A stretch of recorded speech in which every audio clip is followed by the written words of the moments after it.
Kita ke informasi lain, Saudara. Hari ini, Komisi 13 DPR RI menggelar rapat kerja dengan Menteri Hak Asasi Manusia Natalius Pigai. Salah satu topik utama yang dibahas soal permintaan anggaran 20 triliun rupiah.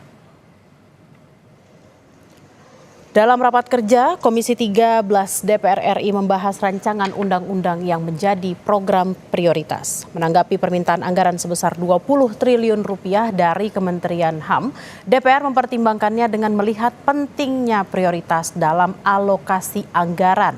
Sebelumnya Menteri HAM Natalius Pigai optimistis akan ada penambahan anggaran untuk kementeriannya karena pembangunan HAM meliputi banyak hal seperti pembuatan regulasi, perlindungan warga negara, dan pemenuhan hak masyarakat.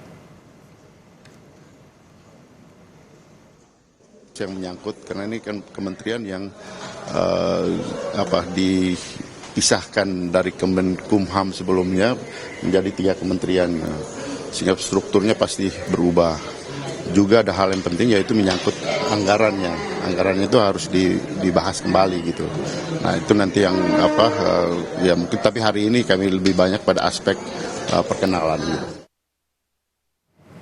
Kita langsung bergabung dengan jurnalis Kompas TV Nanda Aprilia di gedung DPR RI untuk mengetahui informasi terkininya.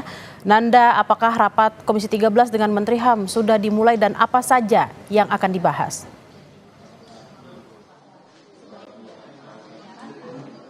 Bella, untuk rapat kerja Komisi 13 DPR RI bersama dengan Menteri HAM saat ini sudah berlangsung atau masih berlangsung. Tadi dimulai sekitar pukul 10.15 waktu Indonesia Barat. Nah, siapa-siapa saja yang hadir ini tampaknya lengkap. Dihadiri oleh anggota DPR RI Komisi 13 khususnya dan pimpinan bersama dengan Menteri HAM, Wakil Menteri HAM dan juga jajaran atau petinggi dari Kementerian HAM. Nah, tadi pertanyaannya apa saja yang akan dibahas? Selain dari struktural, Bella dan juga saudara, tentunya di dalam ini sedang berlangsung juga mengenai pemaparan anggaran di mana Menteri HAM Natalius Pigai sebelumnya meminta penambahan anggaran menjadi 20 triliun rupiah. Tadi disampaikan apa-apa saja, namun terlebih dahulu kita akan mendengar pernyataan lebih lengkap dari Menteri HAM Natalius Pigai. Pemenuhan kebutuhan HAM adalah merupakan kewajiban pemerintah. Sandang, pangan, papan, pendidikan, kesehatan, ekonomi, baik itu pekerjaan-pekerjaan rutin pemerintah maupun juga pekerjaan-pekerjaan prioritas pemerintah. Oleh karena itulah, maka ketika orang bertanya, busung lapar, siapa yang bertanggung jawab? Pemerintah. Ketika orang tanya ada buta huruf, siapa yang bertanggung jawab? Pemerintah. Tidak pernah kalau ada busung lapar, mereka bertanya orang tuanya yang bertanggung jawab. Nggak ada pemerintah yang harus bertanggung jawab. Oleh karena itulah, sebagai kementerian kami, sebagai bagian dari eksekutif pembantu presiden, sebagai kepala pemerintahan, maka kami akan memastikan agar seluruh kebijakan yang untuk kemaslahatan bangsa dan negara harus sampai kepada rakyat. Ada 2 hal di sini yang ingin saya sampaikan, Bella. Yang pertama, tadi di dalam kenapa diminta untuk menambahkan anggaran menjadi 20 miliar. Pertama, ini untuk gaji pegawai. Yang kita tahu sebenarnya kalau di bawah kepemimpinan Natalius Pigai, ia ingin membumikan HAM di Indonesia sehingga bisa dilihat langsung oleh dunia. Oleh sebab itu, ia tampaknya mempunyai program-program yang sudah ia rancang sebenarnya 1 tahun ke depan. Sekitar 200 program tadi disampaikan di dalam, tapi ada 9 program unggulan di sini. Yang pertama tadi mengenai anggaran gaji pegawai dulu. Tadi dijelaskan di dalam, untuk saat ini staf di Kementerian HAM ada sebanyak 188 staf, di mana untuk gajinya sendiri 188 staf ini berada di angka 14 miliar rupiah. Dari cita-cita Natalius Pigai di bawah kepemimpinannya untuk Kementerian HAM, maka ia meminta ada memperekrut lagi staf sebanyak 2.000 staf yang di mana untuk akumulasi ini dianggarkan berada di angka 1 triliun rupiah itu untuk pegawainya. Sedangkan tadi di dalam juga dibahas untuk anggaran 20 triliun ini juga tentu akan disalurkan untuk program-program yang ia canangkan atau yang ia sudah buat begitu ya. Di mana salah satu program yang ia sampaikan adalah sosialisasi dan kesadaran HAM di tingkat desa. Nah, untuk program ini ia mengalokasikan dana sebesar kurang lebih 8 triliun rupiah.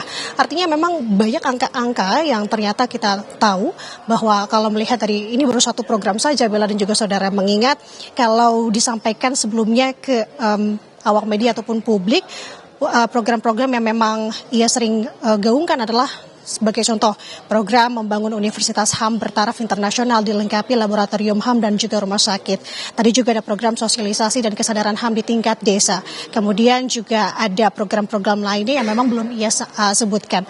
Nah, apakah ini akan dipenuhi ataukah tidak, Bella dan juga saudara, ini yang akan dikaji. Ini yang lagi didalami oleh Komisi 13 saat ini, apakah urgensinya, apakah ini memenuhi atau tidak.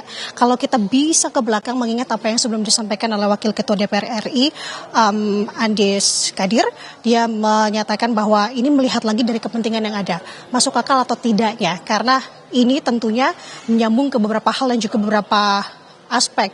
Kita tahu kalau tadi disebutkan oleh Wakil Ketua dari Komisi 13, Andreas Hugo, ini tentunya akan bernyambung lagi terhadap pagu anggaran yang sebelum sudah ditentukan di periode sebelumnya. Nah, ini akan dilihat lagi kepentingannya seperti apa, karena sebenarnya Bella dan juga saudara, tersedikit juga Kementerian Lama di bawah kepemimpinan Joko Widodo ini meminta penambahan anggaran, ditambah lagi yang kita tahu adalah di bawah kepemimpinan Prabowo Subianto menambah sejumlah kementerian ataupun badan baru, diantaranya hasil pemecahan dari Kementerian Presiden sebelumnya Joko Widodo. Nah, ini yang menarik juga untuk kita cermati, Bella. Masuk dalam poin Astacita, yakni misi yang akan dilakukan oleh kepemimpinan Prabowo Subianto, di mana poin pertamanya adalah memperkokoh ideologi Pancasila, demokrasi, dan hak asasi manusia ataupun HAM. Jadi ini tadi juga disinggung di dalam, apakah ini nantinya benar-benar akan digodok lebih lanjut ataukah ini akan sepenuhnya dipenuhi atau tidak, ini akan kita cermati bersama. Kita akan update lagi bagaimana hasilnya setelah rapat kerja selesai hari ini. Sementara demikian, Bella, kembali ke studio. Baik, terima kasih atas laporan Anda, Nanda Aprilia, langsung dari Gedung DPR Jakarta. Selamat bertugas kembali.